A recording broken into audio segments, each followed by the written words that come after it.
एक छोटा सा कट और ब्लड फ्लो शुरू। बॉडी में ब्लड इतनी तेजी से फ्लो होता है कि एक हल्के से कट से भी काफी ब्लड लॉस हो जाता है, लेकिन वो कट हील भी हो जाता है खुद से ही। आपने कभी सोचा है कि आखिर ये ब्लड है क्या, किन चीज़ों से बना है? ऐसी क्या चीज़ है जो ब्लड को इतना खास और कीमती बनाती है? एक वेल सेंट्रीफ्यूज्ड ब्लड सैंपल में आप ब्लड कंपोनेंट्स के लेयर देख सकते हो। सेंट्रीफ्यूगेशन एडवांस टेक्निक है जिसमें सैंपल्स के कंपोनेंट अपने डेंसिटी के हिसाब से सेपरेट होते हैं। इसके बारे में आप डिटेल में और आगे इस चैनल पे पढ़ोगे। टॉप मोस्ट लेयर एक लाइट येलो लिक्विड है जिसको प्लाज्मा बोलते हैं। Plasma water, sugar, fat, protein, salt का मिक्सचर है। सेपरेशन के बाद अपने एंटीबॉडीज़ भी प्लाज्मा में ही प्रेजेंट होते हैं। कोरोना के टाइम पे आपने बहुत सुना होगा कि प्लाज्मा ट्रांसफ्यूजन यूज़ हो रहा है, क्योंकि अपने एंटीबॉडीज़ यानी सोल्जर्स इसमें ही होते हैं, तो पेशेंट्स को रेडीमेड एंटीबॉडीज़ मिल जा रहा था जिसकी वजह से वो ठीक हो जा रहे थे। प्लाज्मा का मेन काम nutrients, waste products, antibodies, clotting proteins, chemical messengers जैसे हार्मोन्स एंड प्रोटीन्स का ट्रांसपोर्ट है, और ये बॉडी में फ्लूइड का बैलेंस भी बनाए रखता है। टॉप लेयर से प्लाज्मा तो मिल गया हमें, जो कि बहुत इम्पॉर्टेंट है और जिसका हम अलग तरीके से यूज़ कर भी लेंगे। अब जो नीचे बच गया है, जो सेटल हुआ है, उसको सेल डेब्रीज कहते हैं, जो इतना इम्पॉर्टेंट नहीं है। ब्लड का नेक्स्ट कंपोनेंट है red blood cells. Red blood cells सबसे ज़्यादा मात्रा में प्रेजेंट होते हैं और इसके नाम से ही समझ सकते हो कि इसका कलर कुछ ब्राइट रेड होगा। इसका शेप बाइकॉन्केव डिस्क जैसा है, सेंटर में फ्लैट होता है। सिंपल वर्ड्स में आरबीसी कुछ डोनट जैसे दिखता है।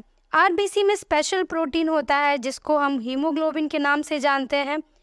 हीमोग्लोबिन का काम ऑक्सीजन कैरी करना है और ये हीमोग्लोबिन की वजह से ही ब्लड रेड कलर का होता है।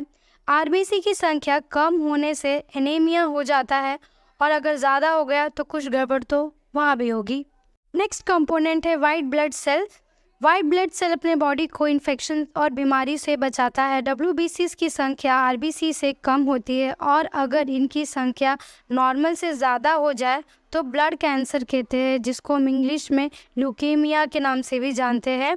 डब्ल्यूबीसीज़ 3 टाइप्स के हैं।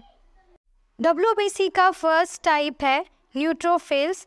जब हम इन डब्ल्यूबीसीज़ को स्टेनिंग करते हैं, अब स्टेनिंग क्यों करना भाई? ये जो डब्ल्यूबीसीज़ है ना, वो कलरलेस है। आप कोई भी सेल ले लो, ये अपने बॉडी में बहुत ही छोटे होते हैं जिनको हम अपने आँखों से देख नहीं सकते, और अगर आपने माइक्रोस्कोप में भी देखने की कोशिश की तो क्योंकि ये कलरलेस होते हैं, आप इनको आसानी से पहचान नहीं सकोगे।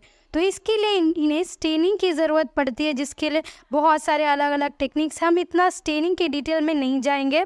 तो न्यूट्रोफाइल्स को जब हम स्टेन करके माइक्रोस्कोप में ऑब्जर्व करते हैं तो ये हमें कुछ मल्टी लोब्ड दिखते हैं, जिसका न्यूक्लियस सेगमेंटेड होता है, मल्टी लोब्ड होता है, और उसका साइटोप्लाज्म भी कलर्ड होता है, यानी इस केस में ये पेल पिंक नज़र आता है।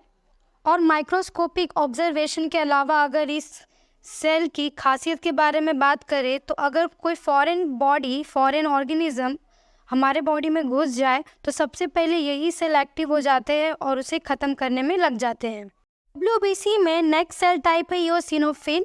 इसका न्यूक्लियस बाइलोब्ड होता है और साइटोप्लाज्म रेड या पिंक में स्टेन होता है। नेक्स्ट सेल टाइप है बेसोफिल्स। इसका न्यूक्लियस बाइलोब्ड या फिर एस शेप्ड का नज़र आता है, और इसका साइटोप्लाज्म ब्लू या पर्पल में स्टेन होता है। अब तक हमने डब्ल्यूबीसीज़ के जो भी सेल टाइप पढ़े, न्यूट्रोफिल्स, इओसिनोफिल्स और बेसोफिल्स, ये सारे ग्रैन्युलोसाइट्स के एग्जाम्पल्स हैं। इनमें ग्रैन्यूल्स प्रेजेंट होता है।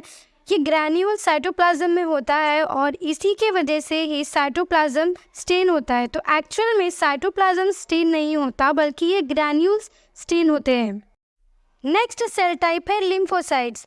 इनमें ग्रैन्यूल्स नहीं होता, इसलिए इनको अग्रैन्युलोसाइट्स भी बोलते हैं।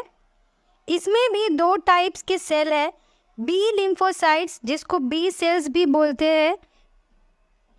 जब बी सेल कोई बैक्टीरिया या एंटीजन के कांटेक्ट में आता है तो वो एक्टिवेट होके प्लाज्मा एंड मेमोरी सेल में डिवाइड होता है।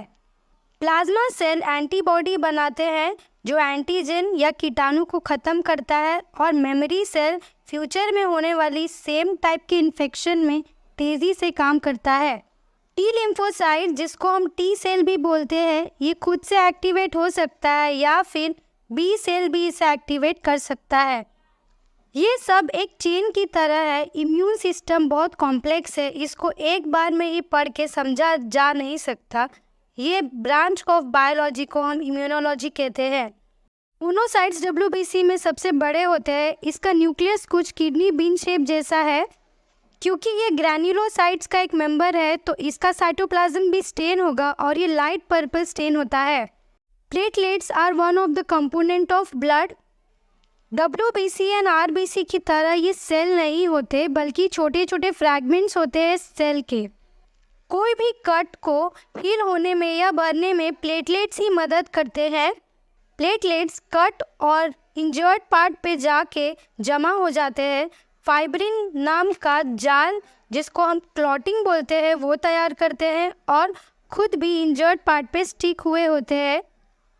ये सब के वजह से एक परत बन जाती है कट के ऊपर और ब्लड फ्लो स्टॉप हो जाता है।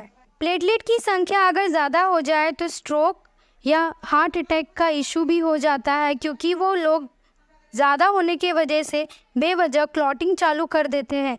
इन शॉर्ट, अगर कोई भी चीज़ अपने बॉडी में नॉर्मल से ज़्यादा हो जाए तो कुछ ना कुछ गड़बड़ तो करेगा ही। इतने सारे सेल्स के बारे में तो हमने पढ़ लिया, लेकिन आपको लग रहा होगा कि ये सारे सेल्स बने कैसे। तो ये सारे सेल्स बने हैं एक स्पेशल टाइप के सेल से, जिसको हम स्टेम सेल बोलते हैं। आपको स्टेम सेल्स के बारे में थोड़ा बहुत तो आइडिया होगा ही। स्टेम सेल सबसे फर्स्ट सेल होते हैं जब एक एम्ब्रियो डेवलप हो रहा होता है, और यही स्टेम सेल से अपना पूरा बॉडी का सेल्स बना हुआ है। यकीन नहीं हो रहा? अरे सच है। ये स्टेम सेल्स शुरू में ही अपना अपना डिपार्टमेंट बांट लेते हैं और उसी टाइप के सेल्स को बनाते रहते हैं। ब्लड सेल डिफ्रेंसिएशन में stem cell lymphoid and myeloid stem cell में डिवाइड होता है। Lymphoid stem cells B and T cell बनाता है, जबकि myeloid stem cell monocytes, neutrophils, eosinophils, basophils, RBCs and platelets बनाता है। फिर रहा लास्ट में एक bonus, normal ranges blood cell का। वैसे तो इस टेबल को याद रखना इजी नहीं है, but it is just for information.